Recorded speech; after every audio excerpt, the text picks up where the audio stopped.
Mark. Thank you, Mary. And I know Kathy couldn't be here today. She's planning for tomorrow night's gala, and she's probably the only person in Boston who's actually relieved that the Bruins didn't win.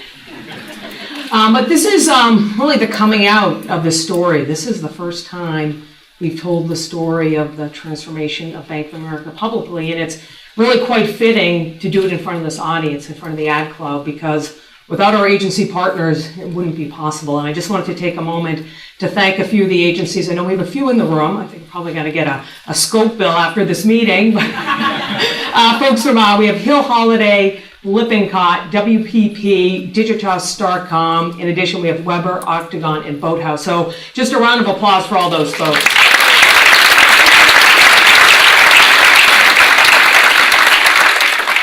And, this is really quite a story. In my career, you've got to hear from Mark, my storied career, been around a long time, and have had an opportunity to work on a lot of interesting, exciting things. I've had certainly my share of working on mergers, working on acquisitions when I was at the agency, as well as when I first came to the bank. I've worked on, brands that have had to deal with market volatility, going through recessionary times. And I've certainly had to deal with brands that have dealt with reputational crises. But this is a story of all three of these things happening at the same time, and also playing out in an incredibly public way for many, many years. And it really took a toll on the company. And really what I want to share with you today is it's really bigger than an ad campaign, bigger than a brand campaign. It's really the transformation of a company and the role that this work did to help accelerate it. So it was, we were in the headlines for years, and some of these headlines were rather salacious, to say the least. We had what was known as the stock market. We had our own internal changes with CEO. We had the collapse, and we had the bailout. And it really set the stage for what we were dealing with the crisis. But let's take a look before the financial crisis, a look at Bank of America. And we were, before the crisis, the #1 financial services brand by our own accounts as well as external studies. We were, the stock was very, very healthy, over $50. If you look at the composition of our company, we're sort of a simple company in the sense of the businesses that we were in. We were largely a retail bank with a commercial bank. We really did business domestically. The economy was healthy. It was a good time. GDP was growing at 3.4%. Unemployment was about 4.5%. And we were growing. We were growing by acquisition. And the business model, it was working. And then fast forward to 2009, and we had the bankruptcy of Lehman. Remember that weekend in September? How can we ever forget? We had the real estate market burst. We had the subprime mortgage crisis. We had the banks taking government money. And we had the stock market plunging, and along with it, our stock. And that is a day I certainly will never forget, that Friday afternoon. So amidst all this, we were in the middle of it, as were all the big banks. There was tons of finger pointing. We were on the headlines every single day, dealing with the issues that the big banks were put right in the middle. And at the same time, as a company, through the financial crisis, we acquired two companies. One, a very unhealthy company in Countrywide, and the other was Merrill Lynch. And right before the crisis, we acquired LaSalle Bank in Chicago. So what it takes just to integrate one company is a tremendous effort. We're dealing with all the external factors as well as integrating these three companies into our company. And at the same time, as a result of all this, there was massive changes on the legislative front, the regulatory environment, whether it was the Dodd-Frank or the Reg E, the Card Act, and it fundamentally changed our business model for the consumer bank. I talked about before, 70% of our business was out of consumer. That was a smaller piece of the pie with the additions, but fundamentally, the way banks made money was fundamentally changed. And so, some of you might remember the $5 debit. Well, that was a result of what we were dealing with as the banks were trying ways to figure out the new revenue model. This was an idea. And what's interesting about this, we actually never launched this. This was something that we had talked about, having a charge of $5, a monthly charge for a certain group of customers who would use the card. Well, That's not how this was picked up, right? I mean, the $5 fee heard around the world. This became a media frenzy. This flew on social media over the weekend, and by Monday morning, we sat and said, you know what, we need to evaluate this, and made the decision to say, you know what, we cannot go forward with this. This is not a fee that we're going to charge, and not a fee we're going to charge today or in the future. And this fundamentally rocked who we were and our reputation. We were starting to come back, starting to recover, and this was an enormous setback for us. And the setback was a reputational setback, and it was a real toll on our employees. So we've been in the headlines day in and day out for years, and this really was the thing I think that really sent people over the edge. I mean, I'll never forget. I was riding home. I worked downtown at 100 Fed. I got on the 504, and I ran into a guy I hadn't seen in a couple of years. Hey, how are you? And I said, hey, Meredith, where do you work? I said, I work at Bank of America. I said, oh, sorry to hear that. And that was really the common reaction. He wasn't joking. And you think about whether it's the soccer games or the cocktail parties, we have 260,000 people in our company, and this was really starting to take a toll internally.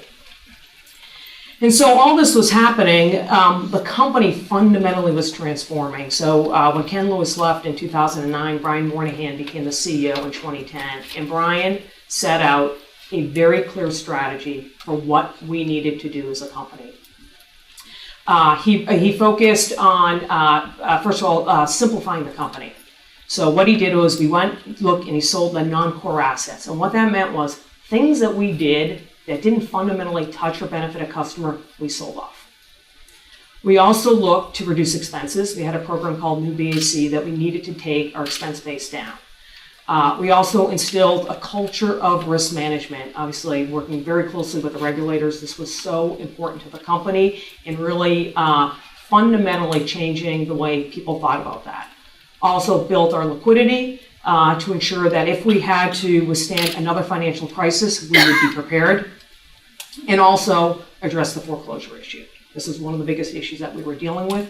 We were able to keep over 1 million people in their homes and set up a whole organization to help deal with people in foreclosure. So the company was really starting to make some progress. We were really addressing these issues. But really what those issues were doing, if you think about it, they were fixing the company. They were fundamentally fixing a company that had grown through these acquisitions, had gone through the financial crisis. The real fundamental question that we had to deal with, and the street was asking us, how are you going to grow? How are you going to grow earnings? We'd grown through acquisition, as we said, over the years. And as a result of the acquisition of buying up banks like Fleet Bank and banks LaSalle and Chicago on the West Coast, we were now in 1 in 2 households in the United States had a product that we had.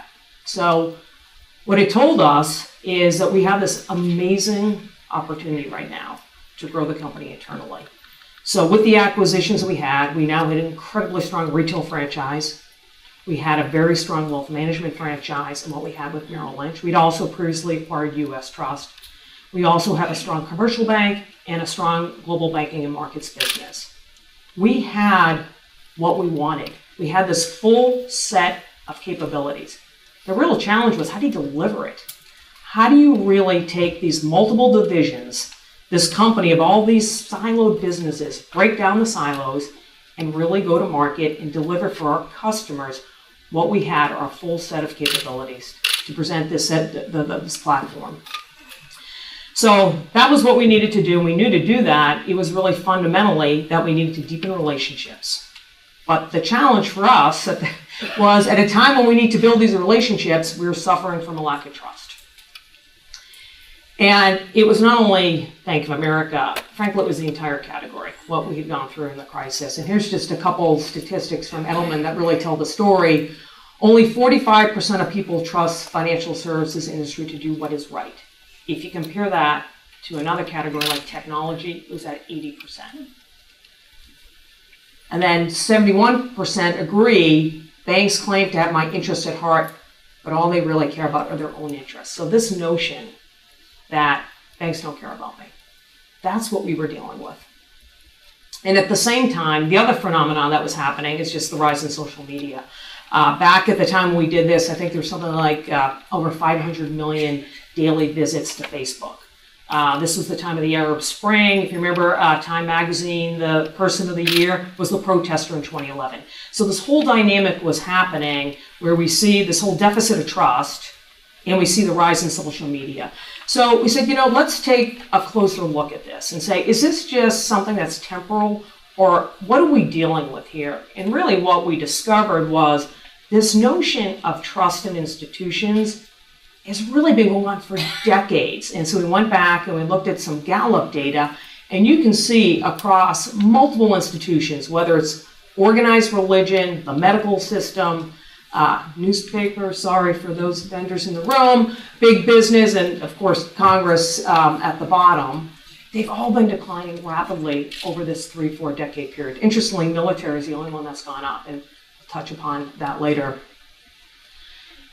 And up until recently, there really hasn't been much to fill this void. And this specifically asks a question that comes out of some work that Edelman does, talking about where do you get information? Who is it that you trust to get information about a company? And who people trust are people like me.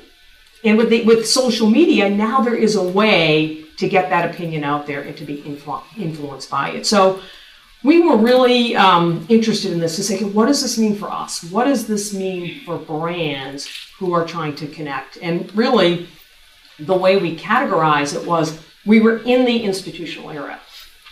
We were at a time before where people believed in institutions. You believed what institutions said, and you were willing to, without a lot of question, understand institutions, to now this notion of the human era. And we looked a lot at other companies that we consider to be human era brands. We said, what do these companies do? How do they behave differently than institution era brands? And the first is they are outside in versus inside out. Really what they have is incredible empathy for the customer. They really, truly put the customer in the center and make decisions, product decisions, all kinds of decisions based truly on the customer. They also focus from transactions to relationships and truly understanding what does it take to deepen a relationship? What does it mean to have a relationship? How do you behave? How do you build loyalty over time and think about it from a long term? And also to go from a hierarchical top down to much more networked. How do you as a brand connect your customer to what they truly need? What resources do they need to truly be successful? And lastly, brands not only focus on what they sell, but what are the solutions? And frankly, what kind of company are you? And so we had a lot of work we did with Lippincott to understand how other brands have leveraged this shift. And it's really this notion of brands who've embraced this, behave in a more human era way, are more empathetic, more eye to eye, and also how do they communicate? That was very important for us to look into. How do these brands communicate? And so here are a list of the brands that we studied with Lippincott, and to look at their behavior, how do they talk, as well as what is the experience. And we talk about experience, it's not only the operational experience, but what is that distinct experience that you have when you engage and deal with or connect with any of these brands. And so let's look at what these brands do. It's this notion of story and experience. So let's look at a way that we plot these brands, and essentially this notion of story power, which is how do they tell that story? Are they telling it in a compelling way? How effective are they at doing it? As well as what is the experience? Again, going to this distinct experience that it can't be one without the other. And the ones that we plot in this upper box, the legends, truly are delivering something compelling from an experience side, as well as telling that story. Those here on the right are just telling the story but not delivering the experience. And conversely, the ones up there with an opportunity, they're delivering a great experience, but guess what? They're not telling anyone about it. And if you start to look at how successful these companies are, and this is tracked as some the market value change, the ones up here on the right are the ones that shows you really the power of the experience if you look across the top. And interestingly, when we talk about experience, sometimes it's really big things that they do that require a lot of investment. You think about Amazon as an example, what they need to do to invest, to have the right data and analytics to serve you the most relevant offer. But sometimes it can be something very small that makes it a distinctive experience. We talk about Google. They just changed their whole page. If there's something interesting going on in the environment, their Google page, they take the design and they change it. That's a little thing, but that's a very distinctive experience. It's something that you can expect when you interact with that brand. So for us, let's talk about what, all the learning we just talked about, what we're dealing with, the fact there's this incredible deficit of trust, the fact that we know that we need to behave in a different way, we need to have a different kind of experience. We also need to talk differently. We need to have more humility as a way that we need to communicate. So we really believed it fell along two planks. And what's interesting here, the work that we did, and I'm probably not underscoring enough the amount of work that we did to get to this point. Frankly, this is about an 18-month process. And the research that we did to get to this point included interviews with our CEO, with our senior leadership team, as well as our customers and our clients. The typical research you would do, but our feeling was this is the kind of research that we need to get access to now, because this isn't something we're going to do again for a long time. So we spent probably months and months gathering that research. In addition, we spent time doing anthropologic research. You know what I'm trying to say there. We talked to Harvard professors. We also spoke to marriage counselors, which was a fascinating line of questioning. Because when you talk about trust, you talk about the covenant of trust. What is the most meaningful relationship you have is, a union of two people. And going to a marriage counselor really helped inform some of the ways that we thought about how do we need to rebuild that bond. And so really, as we took all the input from what we learned, we broke it down to these two areas. So one is the integrity, which really we needed to communicate and express who we are. It was very important that we were able to express that we're being better tomorrow than we are today, every day. And that's a real shift. That kind of humility is not the way we were. You think about the crisis. We're off acquiring companies. We're off integrating these companies. We're saying we're the best. And we felt we were the best. And everyone believed we're taking the hill all the times that we were the best. We're saying, you know what?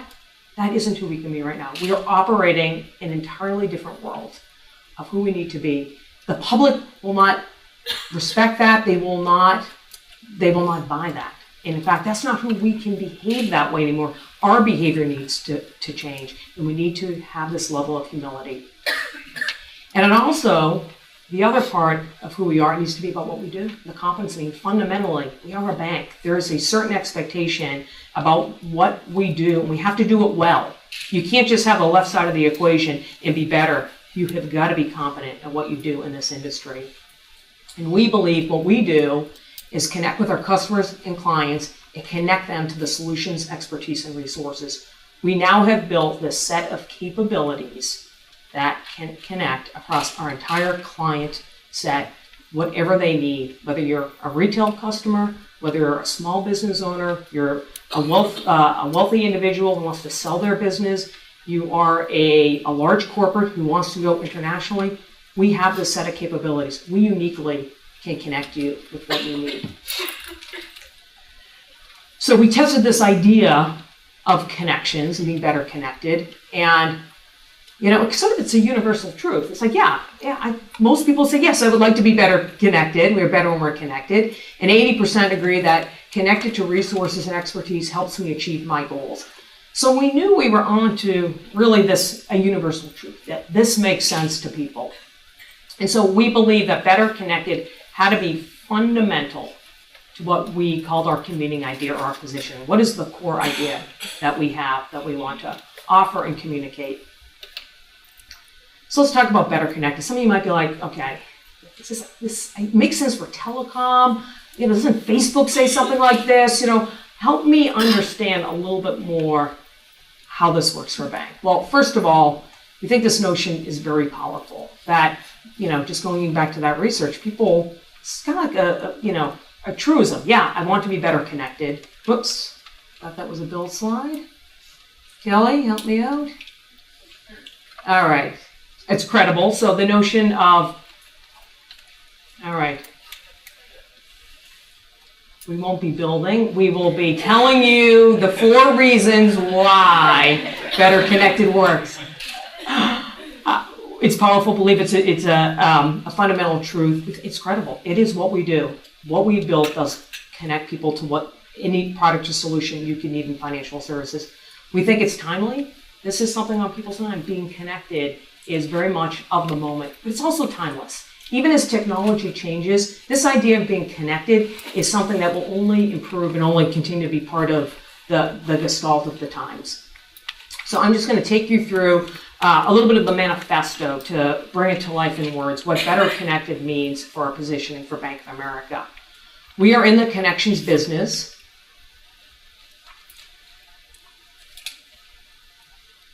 Through our relationships to customers, clients, and the communities they live and work in, through products, resources, and solutions that address every conceivable need.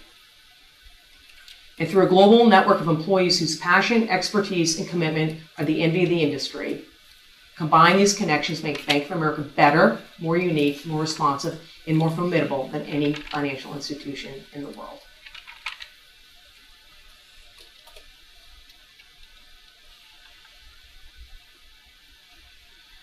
So the question is, so now what? How do we make this work?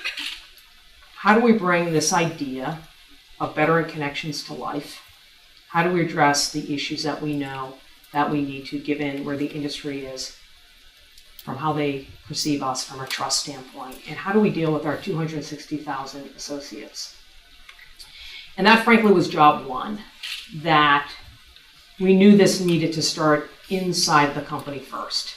Because we grew through acquisition, we had people who say, where do you work? And they would go through the whole litany of, well, I started this bank, and then I was at that bank, and I was at that bank. And so by the time they got to Bank of America, someone never even mentioned Bank of America, right? The Merrill folks, they stopped at Merrill Lynch, the U.S. Trust people did. We were not feeling like we were one company. And this strategy had to advance us as one company. And, you know, again, in working with Lippincott, one of the brands that we spent a lot of time studying was Walmart. And their CEO had a great quote that was very instructive to us. He said, listen, when they started their repositioning work, he said, you know what, I know we're going to get good advertising out of this effort, but what I really need is a blueprint for my employees. And we say, that's exactly what we need. You know, if you think about it, we have all these things going on in the company. Everyone's going in different ways. We need to start moving the company, everything going in the same direction. All need to start marching together. And so it really started at the top of the house. And we worked directly with Brian Moynihan. And our purpose before this is to be the finest financial institution. Feels a little institutional from what we were talking about, right? It's a little bit more about us than about who we were serving. And so this was a first step for Brian to declare that we're going to change the purpose of this company. The purpose is going to help make financial lives better through the power of every connection, to realize every interaction point of this company, it matters. Every connection matters. What we also realized was we needed to commit to a new set of behaviors. It was the how. This company is going to really deliver, really be customer driven. And that was one of the things we did a lot of research in the company. We did a ton of research with our own internal people, and we talked about what's it mean to be customer driven. We heard a lot of different answers from that. And that signaled to us that we need a way to talk about this in a way that made sense across the company, in a way that was more consistent. And interestingly, when we did this research, both internally and externally, we heard a lot of the same things that came up. So we knew that we need to address it, to really say how we're going to deliver this is there are 4 areas of things that we need to do. And we really need to use these to be a filter for how we make decisions. So the first is we need to make a commitment to make interactions easier. And I don't know if any of you have ever dealt with the bank. You know, there could be some times where it doesn't feel all that easy to deal with the bank. And when you work there, sometimes it's complicated. There are a lot of people, there's a lot of process. We said, fundamentally, we need to cut through this. We have to be an easier place to work. We also wanted to make a commitment to make expertise more accessible. And what that means is we have so much intelligence in that company across all of our lines of business, so much expertise.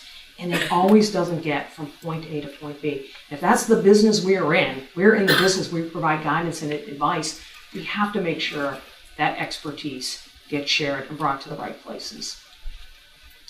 And also to make relationships more human. We talk about being in the human era, that we need to behave like a more human company.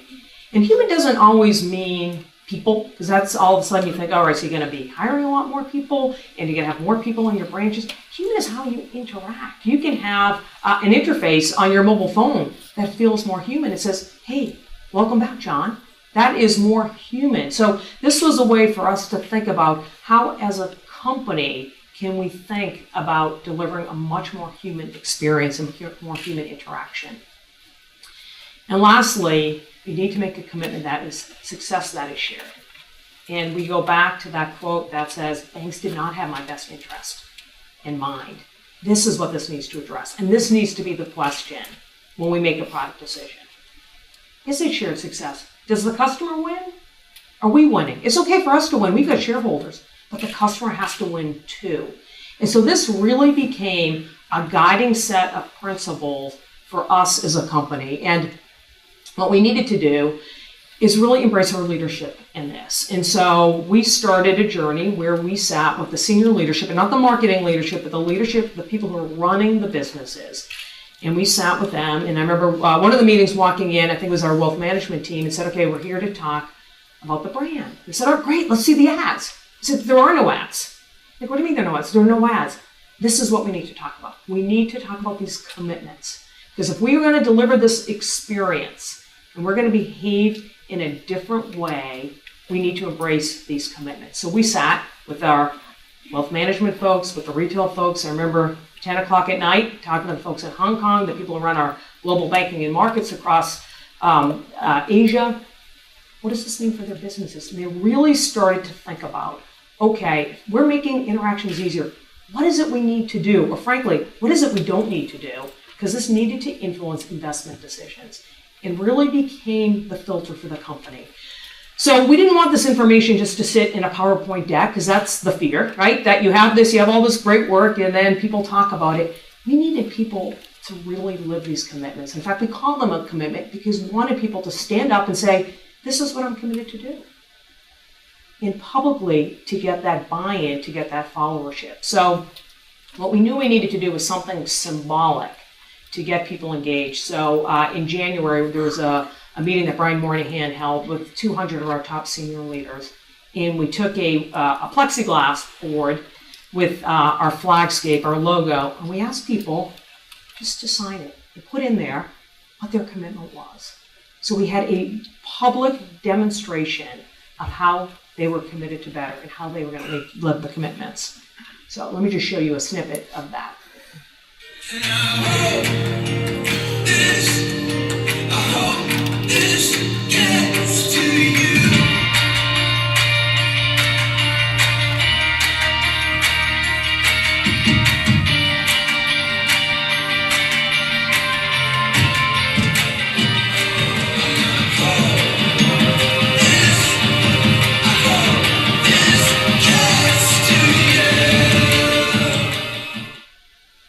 So this was a video that, we then were able to share with the rest of the company. And they saw that their leaders were bought into this.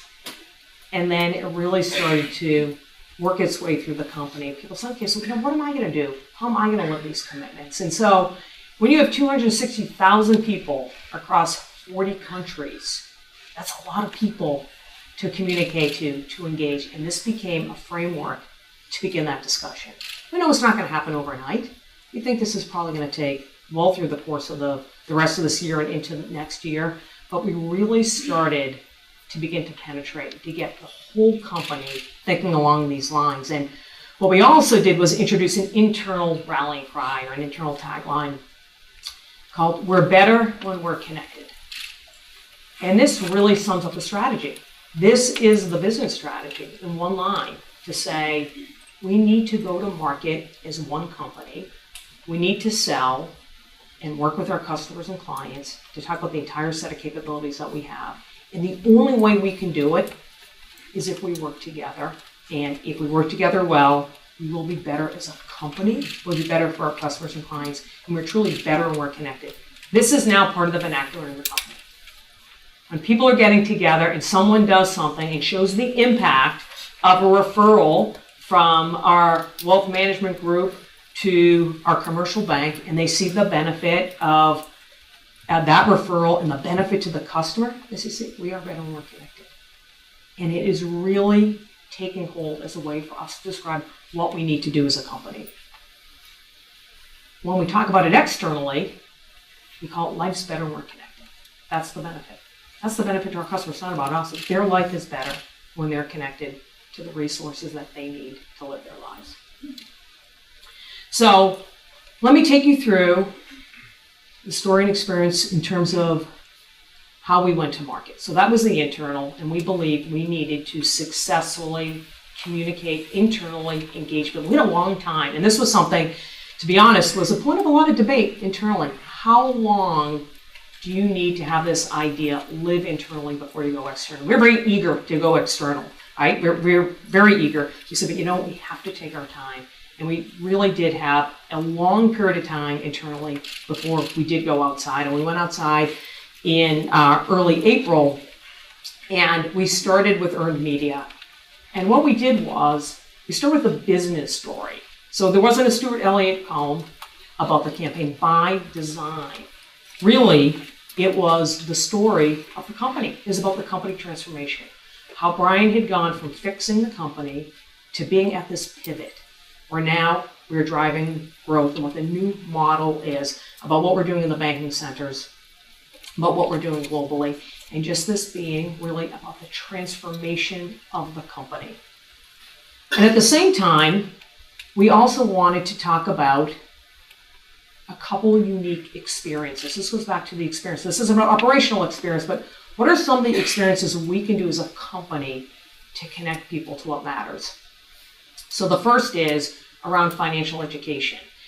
And this is something we know, as many in the industry know, that this is people are starving for financial information, particularly coming out of the crisis. But the trick is, a lot of people do it, and a lot of people, frankly, it's like vegetables. Like they know they should eat them, but really don't want to. So we wanted to make sure we thought about how we could develop financial education that was interesting, that was engaging, that really connected with people. So we developed a partnership with Sal Khan, and if those of you who know Sal Khan, he's really revolutionized how people learn. And it was something that we wanted to partner with him to take the technique that he has and engage in a truly different way. And so at launch, we created a website. It's a beta site by design because we didn't want to have all the answers. We didn't want to say, here are the topics that matter. We knew fundamentally from research what mattered. We want to hear from our customers and clients. What are the topics that you want to hear about?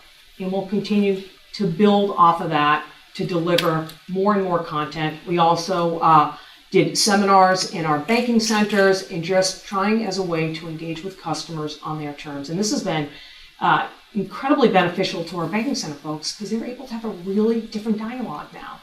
They're able to talk about what people's financial issues are, and they could talk about the site in the partnership with Sal Khan and really take the relationship to a different level. The second program that we launched with in terms of an experience is a connection to the military. And Mary mentioned that in her opening. And we launched a program on Memorial Day, and Bank of America has been associated with the military for over 90 years. And we, in particular right now, knowing the number of troops that are returning and knowing what their needs are in terms of from a housing and education, workforce issues, we wanted to make sure we could do something that was meaningful, that could really help them to connect to what matters to them as they're returning home.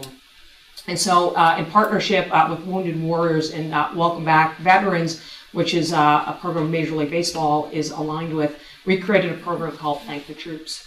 And simply, if you just upload a photo or send out a message to our troops, we will donate $1 on your behalf. And so it's a program you can see. We also partnered with MLB, and you'll see the camo caps, and I have to say they are not official what the Red Sox players did from a copyright standpoint. Troop, I think I'm good on that, but these are a facsimile, and later on we, as Mary said, we would love to invite you to participate in a photo that we'll upload, and instead of just $1, we'd love to give $5,000 on behalf of today. So those were some of the experiences. Now let's just talk about the story. How we're telling the story. And we knew the core of what we needed to do was really focus on building trust. We also needed to demonstrate the value of this company. We've never done it before. If you look at our work before this, you'd see we had, one thing looked over here, Merrill Lynch was branded this way, our global banking things were looked this way, the consumer looked like this. We look like multiple companies. That's not what this is about. This is about how do we demonstrate that we're one company, and how do we use the marketing to help position that. And also we wanted to see the world through the eyes of our customers, to have that level of empathy. We wanted people to say, you know what? Bank of America gets it. That to us was success, to say, they get me and they get it. They get the role that they need to play. And so the stories that we tell, and these stories run a range across all of our different lines of businesses, of how we are working to make life better when you connect with us. And what you'll see in the spots, which I'm going to show you in a moment, is a construct. And all the spots have the same construct, where the benefit is at the beginning and the role the bank plays is at the very end. And that's very much by design, to say, we ignite something, but this is not about us. You'll also see there's a real range in tonality. You'll see that there's a use of music that we think is interesting. Again, all in a way for us to connect more meaningfully. So I'm going to show you a quick reel that has about 7 of the spots, and it's just a little setup. Lance Jensen is the voiceover, who's our executive creative director on the work. So why don't we hit that? We began with a conversation as a company about what it means to be committed to making our customers' financial lives better. Then we told the world. We expressed our commitment with a new campaign summarizing the lines, "Life's better when we're connected." It began with a series of television spots, a big presence online, high profile out of home, high impact print, and throughout our banking centers, our trading floors, and our offices. It articulated our desire for real change, to connect with people on a human level, and to help improve the lives of all our employees, customers, and clients. So let's roll the tape and share with you our new day. Before they sat down, one more time, just for themselves. Before the last grandchild graced the stage. Before Katie and her husband hit that rough patch. Before Kevin finally came home and the first grandchild arrived. Before the sons-in-law, daughters-in-law, and Brad's brief brush with the law. Before the second British invasion.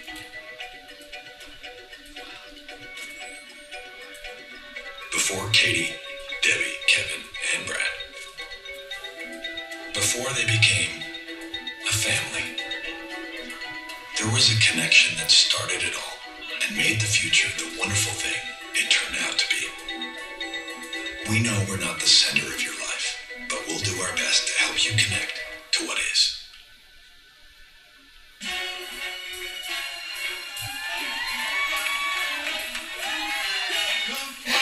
Before the new Mr. and Mrs. Nowak were soaring 500 feet above the wild savanna of San Diego, and before acacia leaves became Waikiki's favorite afternoon snack, we helped the San Diego Zoo Safari Park finance the tram system that's boosting attendance, conservation awareness, and the protection of endangered species. That's the power of resourceful connections. That's Bank of America. Before algae became a revolutionary fuel source. Before students were flocking to bioengineering courses. Before the birthplace of California became the cradle of 750 clean tech companies. Some researchers, entrepreneurs, and bankers shared a vision that helped foster an industry. That's the power of connecting minds and technology to fuel a nation's future. That's Bank of America. Before 36 families could move from shelters into brand new apartments. Before rooftops were transformed into electrical generators. Before an abandoned lot in Brooklyn could become a vibrant neighborhood. And before Hannah Celine could close her very first door to her very first bedroom. An architect, a developer, and our commercial banker met over lunch and shared a vision. That's the power of connecting an idea to a community. That's Bank of America. Before Benny thankfully stopped growing, before they earned 1% cash back on all purchases like his chew toys, and 2% back on groceries for his breakfast, lunch, and dinner, even before automatically earning 3% back on gas picking him up for the first time, they opened a Bank of America cash rewards credit card just in time to open their hearts. That's the enormity of human connections. That's Bank of America. Before Derek made their anniversary unforgettable. Before he ran to the butcher. Before he ran to the baker.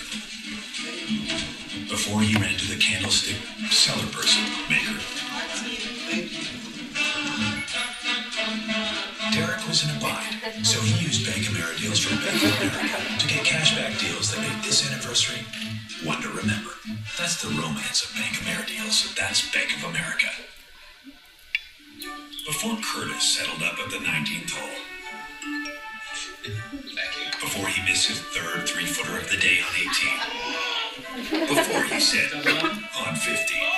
Before double bogeying 13, finding water on 11, trees on 10, and sand on 7, 5, and 3.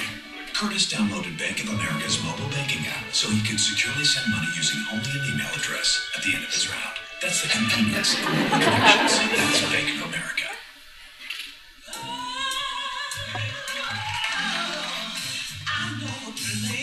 Before 5 old friends were once again the 5 fine fillies. Before earning 1% cash back on all purchases and 2% back on groceries. Even before automatically earning 3% back on gas. Red Meg got a Bank America cash rewards credit card and called Little Lily to say, it's time to rock. That's the sweet sound of rewarding connections. That's Bank of America. All right, so that is the advertising. Let me just give you a sense of a couple things that we also had to do differently, recognizing we're in the human era, we're a human era brand. So I talked about inside first, how important it was to talk to our own employees, but we also marketed internally. So what we put up were banners in hundreds and hundreds of offices. And we have offices, as I said, we're in 40 countries. So not everyone was going to see this advertising. It was so important to have the whole company feel connected to this effort. So we created these banners that really talked about the impact that this company has. The other thing we did with our desire to behave as one company is we created a new visual identity system. As you can see, if you can see it's a little brighter here across the bottom, we take all the logos and we created this graphic is a way for us to telegraph that we are one company. So we use this internally and we also use it externally. And it's really been a very powerful way for us to demonstrate that we truly are one company with different divisions. And we also needed to activate our base. So April was also Global Service Month. So we took that opportunity to donate the space on our Times Square board and enable our nonprofit partners to use the board and drive traffic to their websites for people to donate there. And so what they did was to activate their base. They were so excited to be on Times Square, they would go out, take Special Olympics as an example, and they would tweet to their following that they were on Times Square, and that we had this just wonderful conversation happening in social media the weekend of the launch and throughout the month of April. And lastly, engagement. The way we looked at buying media for the launch was really different. We wanted to make sure, again, that we were connecting with people. So it was less about buying GRPs and much more about being in the environments that were getting attention, where people were really engaged. We all know about the second screen viewing habits that people have. So how do we take advantage of that? We use some analytics that really told us the programs with the highest social media viewing, a program like the premiere of Mad Men, which was really the perfect place for us to showcase the campaign as we launched it. We got a tremendous amount of traffic and interest in the campaign. And lastly, it's about real change. I mean, I am so proud of the advertising, but I have to say the real change that happened in the company is what I really think is what's made this campaign incredibly successful, that people now don't even ask about the advertising as much. They're focused on commitments, focused on how we are living this brand. So how are we doing so far? Well, it is early. One thing we're extremely positive, very proud of, is the fact that we achieved positive social media sentiment on our platforms for the first time since we started measuring social media. So coming through the crisis is really when we started doing the monitoring of it. We never had a positive day, ever. I mean, social media is inherently negative. We never had a positive day till we launched this campaign, and the campaign itself still remains positive. I talked before about doing business across the bank. One way that we're able to measure that is through referrals. We've seen a 30% increase in referrals in over 4 months in employees. And I think this quote is just a way to capture the sentiment. You know, over the past few years, we've really taken it to the chin. This campaign feels like we're picking ourselves back up and getting back into the fight.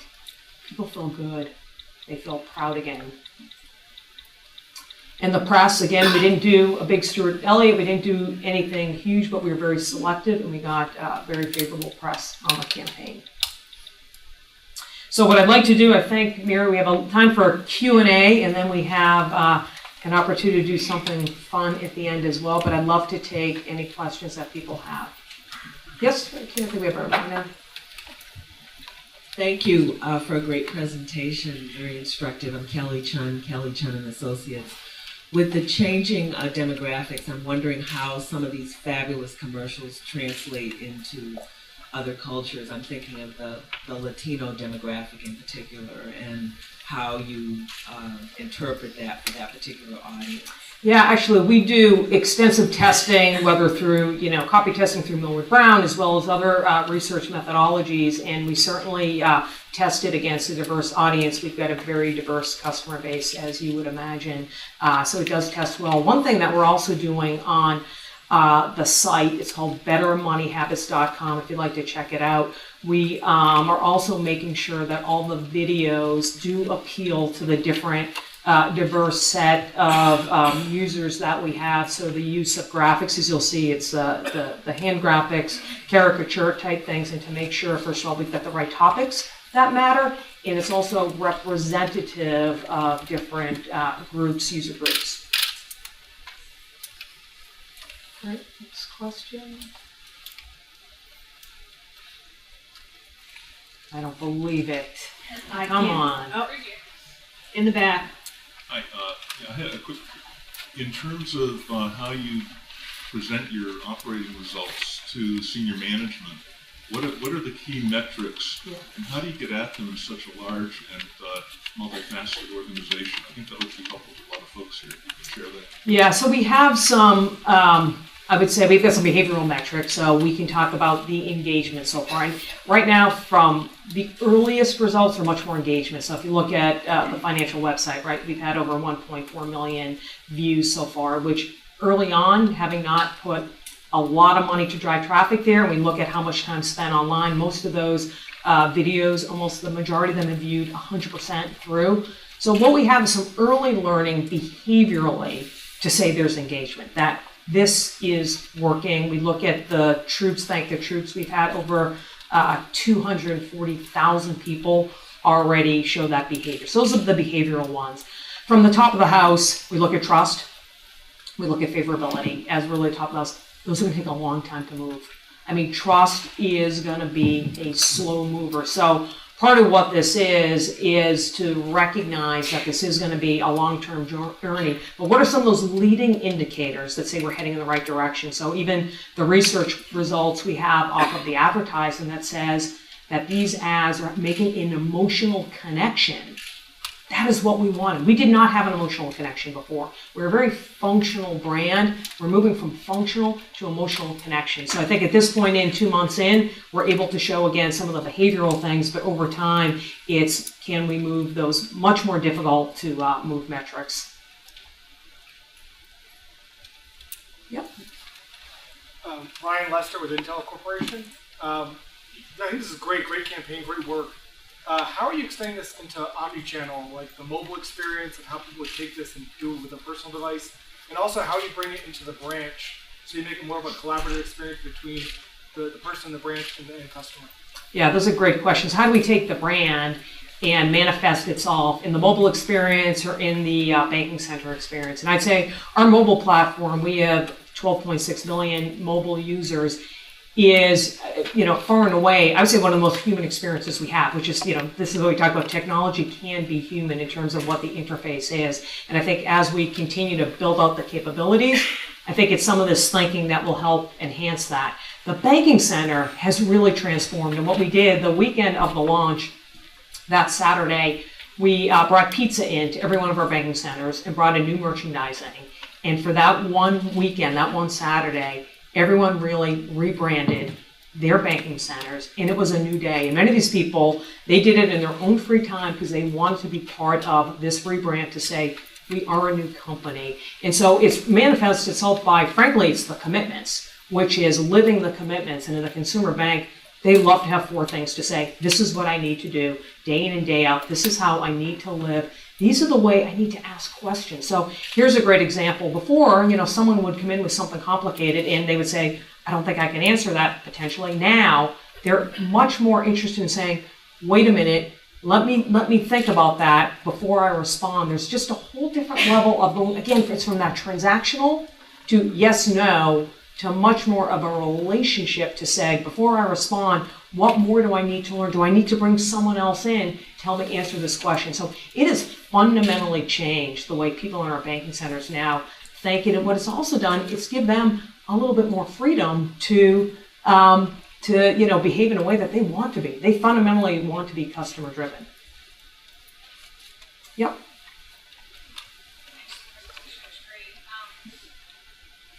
I'm Rachel Boyer from Round Dutch Isobar, and I'm just wondering how you created that two-way conversation in social and other social platforms such as Facebook, Twitter, things like that. How did you utilize that? Did you respond to your customers via that when you got some of that popular praise, or is it just a one-way conversation?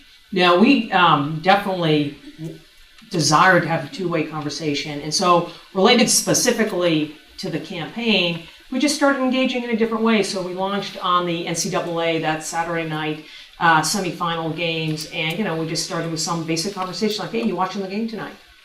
Things like that, just to start some dialogue, and then we would talk about the commercials. So we put the commercials there. We also had an internal video about our commitments and showing some of our people. So it was more of a taking the assets that we had in other channels, putting them there, having a conversation.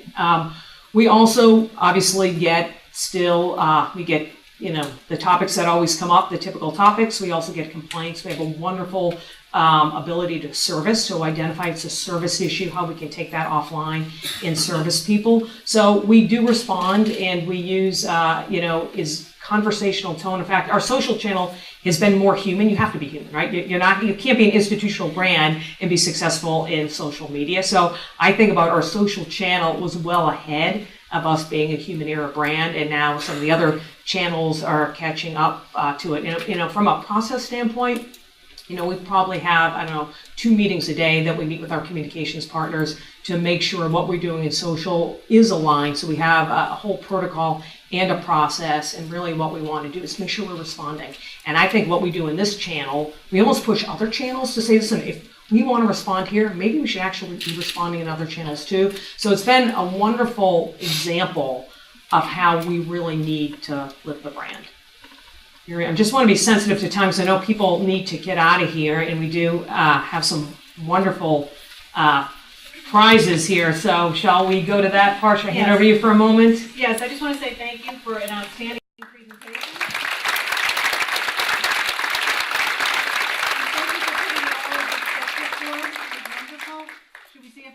everyone's paying attention? Let's see if you're paying attention. Also, I'd like to ask Michelle Barlow, Enterprise Marketing, and Kelly Frederickson, who runs our advertising at the bank, to come up. Kelly and Michelle were critical architects of this work as well. So, as we talk about Life's Better When We're Connected, we want to connect you to some of the wonderful things that we do here in Boston, some of the partnerships that we have at the bank. So we have tickets, Green Monster tickets to Red Sox games, one against Seattle, one against Tampa. We have passes to the Isabella Stewart Gardner Museum, and we do have tickets to Bank of America Pavilion, Bare Naked Ladies, and One Republic. So I hope you've been paying attention. Couple ground rules here.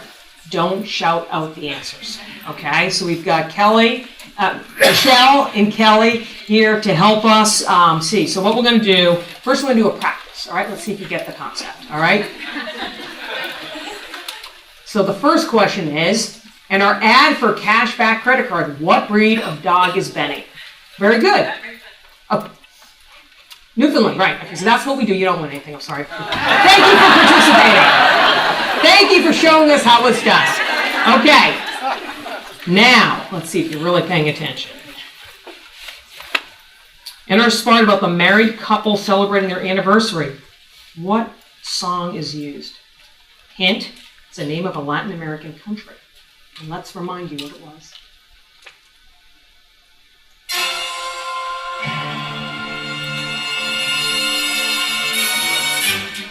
It's a Latin American country.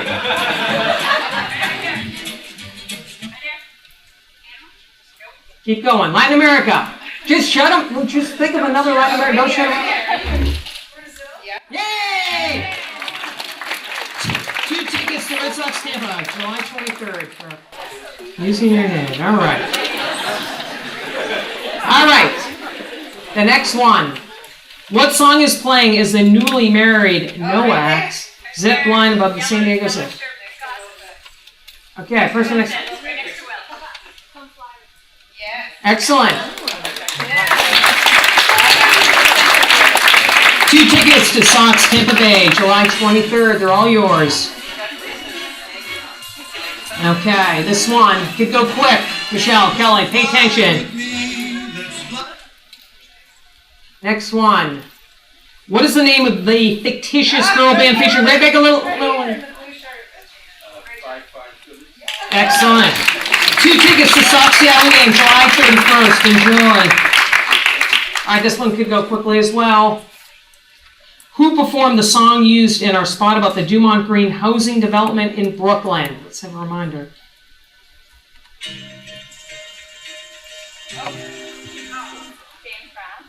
No? Right here. Yes, excellent. 2 tickets to the Sox Seattle game, July 31st.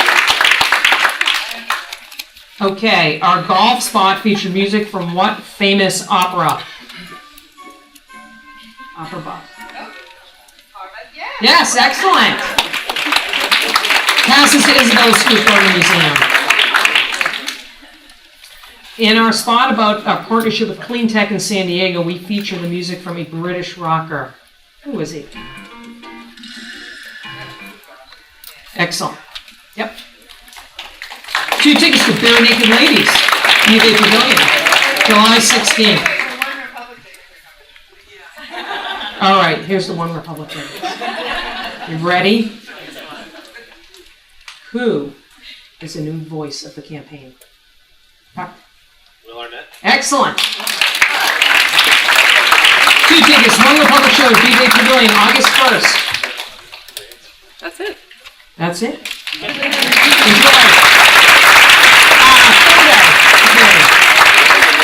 Thank you all, and thank you again, Meredith.